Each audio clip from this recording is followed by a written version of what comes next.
এই দুনিয়ার পুরো জীবনটা এটা হচ্ছে লালসাময় একটা জীবন, লোভ, মরিচিকা, মায়াজাল।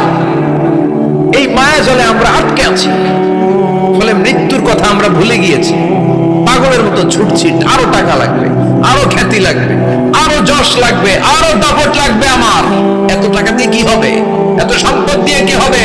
এত ব্যস্ততা দিয়ে কি হবে? তোমার স্টপ, থামুন, অনেক হয়েছে। আম্মা থামুন, take a rest, take a breath and think about death. Think that you have to go back to your Lord. একটু বসেন না, একটু ভাবেন যে আমাকে চলে যেতে হবে, চলে যেতে হবে। এই কোলাহল, এই ব্যস্ততা, এগুলো থাকবে, থাকবো না আমি। সাইয়েদনা ওমর ফারুক বলেছেন, মুতু ক্বাবলা আন তামুতু, মরার আগে একবার মরো। হাসিবু ক্বাবলা আন তুহাসাবু আলাইকুম, তোমার হিসাব নেওয়ার আগে তুমি একবার নিজের হিসাবটা করো না।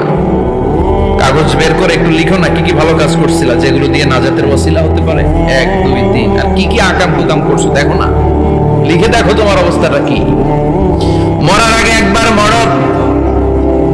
মরার আগে খাটের মধ্যে শুয়ে শটান করে চোখ বন্ধ করে একবার মরার ভান করে দেখেন কেমন লাগে। চোখটা বন্ধ করেন আর ভাবেন আপনি নাই, কি কি হতে পারে ভাবেন। আপনার ছেলে মেয়েরা কান্না জুড়ে দিবে, আপনার প্রাণের স্ত্রী বিলাপ শুরু করে দিবে, বন্ধু বান্ধবের চিৎকার আর মাতম, স্থানীয় এলাকার মসজিদে ঘোষণা, অমুক এলাকার নিবাসী অমুক ভাই, অমুকের ছেলে অমুক দুনিয়ায় নাই। সব আত্মীয়রা চলে আসবে, ফেসবুকে স্ট্যাটাস দেয়া হবে, সবাই সবাইকে জানাবে বিকাল 4টায় অমুক হাই স্কুল ময়দানে আপনার জানাজা। ছুটে আসবে, সবাই ছুটে আসবে আপনাকে শেষ বিদায় দিতে, গুড বাই জানানোর জন্য, আল ওয়াদা, বিদায় জানাতে আসবে সবাই। 4 তাকবীর দিয়ে আপনার জানাজা হবে, অশ্রুসিক্ত জানাজায় আপনার বিদায় হবে। কাঠের খাটিয়ার মধ্যে করে কাঁধে তুলে আপনারে কবরে নেওয়া হবে। আগে থেকে খুঁড়ে রাখা কবরটার মধ্যে আপনারে বিছিয়ে দেয়া হবে। বাঁশের কচি দিয়ে তার উপরে মাটির চাপা দিয়ে সব চলে যাবে। ভাবেন না একবার চোখ বন্ধ করে, this is the circle of life, this is the nature of life. এটা সবার হবে, আমার হবে, আপনার হবে। এত মায়া, এত ভালোবাসা কই যাবে? কেউ থাকবে না, সবাই আপনার অন্ধকার কবরে রেখে দিয়ে চলে আসবে। উপরে বাঁশের কঞ্চি, তার উপরে মাটির চাপা, অন্ধকার আর অন্ধকার। এই অন্ধকার যেন শেষ হতে চায় না, শুধুই অন্ধকার, ঠিক কিনা? এজন্য আমাদের চলে যেতে হবে। দাদা গেল, চাচা গেল, মামা গেল, আমাদেরকেও যেতে হবে, জোরে কোন ঠিক কিনা? একদিন মাটির ভেতরে হবে ঘরে মন আমার, কেন বান্ধ দালান ঘর, প্রাণ পাখি উড়ে যাবে পিঞ্জর ছেড়ে।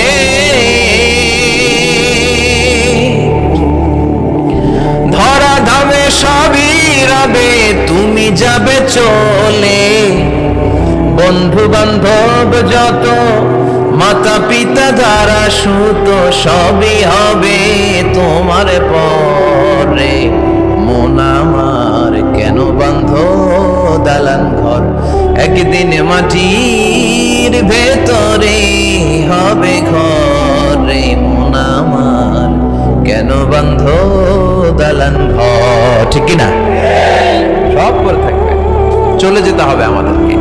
এজন্য আখিরাতের কথা যেন আমাদের স্মরণ হয়। বিষ্ণুই বলতেন, নাহাইতুকুম আন জিয়ারাতিল কুবুর, আমি তোমাদেরকে কবর জিয়ারত করতে আগে নিষেধ করতাম, কিন্তু এখন নিষেধাজ্ঞা প্রত্যাহার করে নিলাম। এখন সব সময় তোমরা কবরের সামনে যাবা আর জিয়ারত করবা।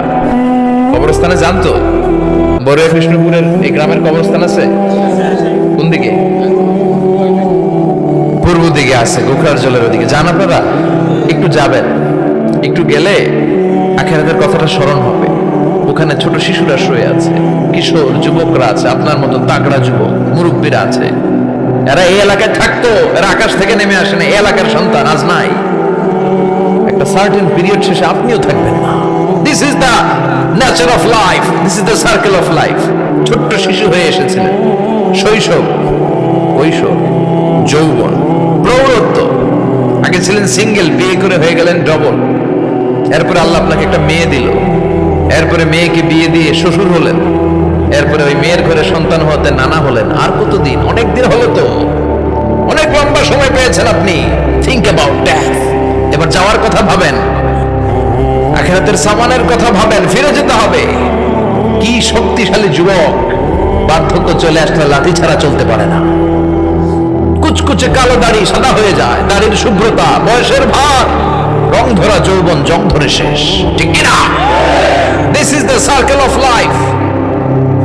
যুবক ভাইরা, এটাই জীবন, চলে যেতে হবে, কেউ থাকতে পারবে না, ঠিক কিনা? এটা রিমাইন্ডার আল্লাহ এই সূরার ভিতরে দিয়েছেন যে তোমাদেরকে ফিরে যেতে হবে, এই লোভ লালসা ছেড়ে দাও। রব্বুল আলামিন বলেন, আলহাকুমুত তাকাসুর হাত্তা যুরতুমুল মাকাবির। ও গোলাম, দুনিয়ার সম্পদ, লোভ লালসা তোদেরকে পাগল বানিয়ে দিয়েছে। এই লোভ পাগলামি কোনোদিন তোদের থামবে না যতদিন না তোরা কবরে ঢুকবি, ঠিক কিনা? কার কথা? আল্লাহ বললেন, দুনিয়ার সম্পদ আর লোভ আর মোহে তোমরা গাফেল হয়ে গিয়েছো। আখিরাতের কথা বেমালুম তোমরা ভুলে গিয়েছো, কিন্তু আখিরাতে তোমাদের যেতেই হবে, কবরের বাড়িতে তোমাদের ঢুকতেই হবে, ঠিক কিনা? যেতেই হবে। আমরা ভুলে যাই।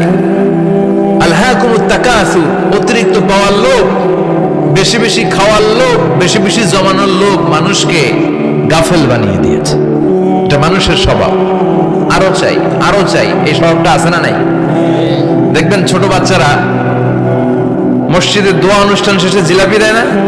গৌরিয়া কৃষ্ণপুর কি দেয়? আগে বাতাসা দিত না, এখন কি দেয়? জিলাপি দেয়, মিষ্টি দেয়। তো মসজিদের 2-3 গেট থেকে যদি দেয়, ছোট বাচ্চারা দেখবেন এদিক দিয়ে কয়েকটা নিয়ে আবার ওই গেটে লাইন ধরে। ওর হাত হলো ছোট হাত, ওর হাত ভর্তি জিলাপি, আর নেওয়ার জায়গা নেই, এরপর আরেক জায়গায় লাইন ধরছে। আরো লাগবে, আরো লাগবে, এই আরো আরো আরো চাই, এই স্বভাবটাই মানুষকে কুড়ে কুড়ে শেষ করে দিয়েছে। এত লাগবে কেন তোমার? চাহিদার কোনো শেষ নাই, unlimited demand of human being. যার আছে বেশি তার চাই বেশি, যার সাইকেল আছে তার হোন্ডা চাই, হোন্ডা আছে তো প্রাইভেট কার চাই, প্রাইভেট কার আছে তো প্লেন চাই, প্লেন আছে তো হেলিকপ্টার চাই, হেলিকপ্টার আছে তো ওইটা চাই, ওইটা আছে তো সেটা চাই, ঠিক কিনা? এলাকার মেম্বার যে হয়েছে চেয়ারম্যান হতে চায়, আছে না নাই? চেয়ারম্যান সাহেব এমপি হতে চায়, আছে না নাই? এমপি সাহেব মন্ত্রী হতে চায়, আছে না নাই? মন্ত্রী সাহেব প্রধানমন্ত্রী হতে চায়, আছে না নাই?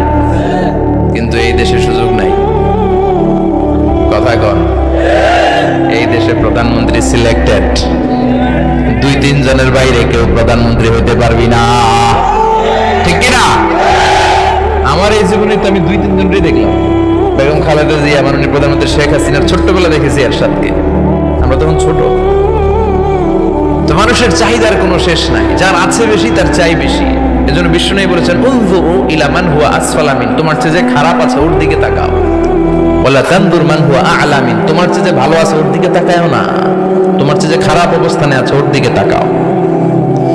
অনেকে নিজের অবস্থান নিয়ে সুখী না, এরকম আছে না নাই?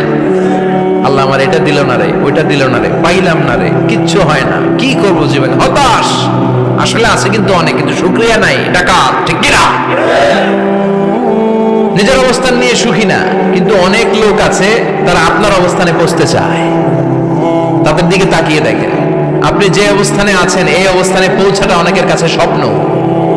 তারা প্রতিনিয়ত সংগ্রাম আর স্ট্রাগল করে যাচ্ছে আপনার অবস্থানে পৌঁছতে, আর আপনি এটা নিয়ে সন্তুষ্ট না। শেখ সাদির নাম শুনেছেন? বালাগাল উলা কাশাফাত দুজা, এই কবিতাটা রচয়িতা, ইরানের বিখ্যাত এক কবি। উনি একবার আর্থিক সমস্যার মধ্যে দিয়ে সময় কাটাচ্ছেন, টাকা নাই, পয়সা নাই, পায়ে দেওয়ার মতো জুতা নাই। উনি খুব দুঃখ পেলেন, হায় রে, আমি ইরানের এত বড় কবি, আমার পায়ে দেওয়ার মতো জুতা নাই। দুঃখ ভরা মন নিয়ে রাস্তায় হাঁটতে বেরোলেন। হাঁটতে হাঁটতে হঠাৎ দেখলেন একটা লোক শুয়ে শুয়ে কাঁদছে, ওই লোকটার 2টা পাই নাই, পাই নাই।